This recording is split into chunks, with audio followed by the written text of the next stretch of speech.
અત્યારે માર્ચથી મે વચ્ચે બધાના અપ્રેઝલની સાયકલ પૂરી થઈ ગઈ હશે. કેટલાક પગાર વધારાથી ખુશ હશે તો કેટલાકે બળતરામાં નોકરી શોધી લીધી હશે. પણ શું તમને ખબર છે કે એક જ સંસ્થામાં કે એક જ કંપનીમાં એમ્પ્લોયી સરેરાશ કેટલા વર્ષ નોકરી કરે છે? 2018 સુધી કર્મચારીઓ એક જ કંપનીમાં સરેરાશ 5 થી 8 વર્ષ કામ કરતા હતા.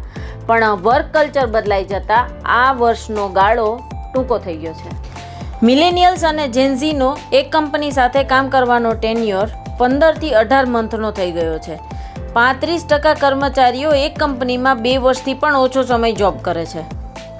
આ 2 જનરેશન સિવાય બધી જનરેશનની વાત કરીએ તોય ભારતની સ્થિતિ સારી છે.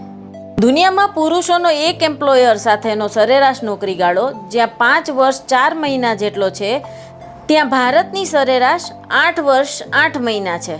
દુનિયામાં જ્યારે એક કંપનીમાં મહિલાઓ સરેરાશ 4 વર્ષ 7 મહિના કામ કરે છે, એની સરખામણીએ ભારતની નોકરિયાત મહિલાઓ 6 વર્ષ 4 મહિના કામ કરે છે.